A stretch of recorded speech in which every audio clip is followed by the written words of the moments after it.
бір ноқ тұрады ішімнен. И қарым-қатынасымыз, сөйлесуіміздің өзі суық болатын. Мамамен де қарым-қатынасым қиын болды. Дұрыс болмады. Өзімде не подарок болдым, бұзықтау болдым, қырсық болдым. Кейде реально выставляла за дверь. Кет деп айтады. Жынданып кетіп қалатынмын. Бірнеше уақыт келмеймін.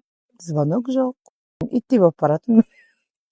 Ол кезде баратын жерің, басар тауың жоқ қой енді. Сыйсаң өз шешеңе сиясың. Ұрыс-керістер, түсінбеушіліктер өте көп болды. Дәл қазір әкеме 3 ауыз сөзді айту үшін 6 жылдай уақытым кеткен болса, мамамен отношениямды дұрыстау үшін осы уақытта бәрібір қанша терапия, проработка алып жүрсем де, қарым-қатынасымыз, сөйлесуіміздің өзі суық болады.